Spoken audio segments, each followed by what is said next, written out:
Magandang tanghali po, oras na para sa maiinit na balita.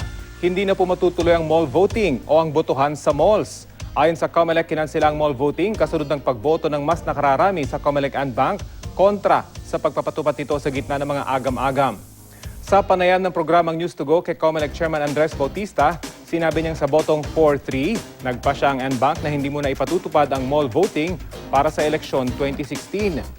Nasasayangan at nanghihinayang daw si Bautista dahil inaasahan pa naman daw niya magiging pilot project ng COMELEC ang mall voting ngayong eleksyon para matimpla ang gagawin sa mga susunod pang eleksyon.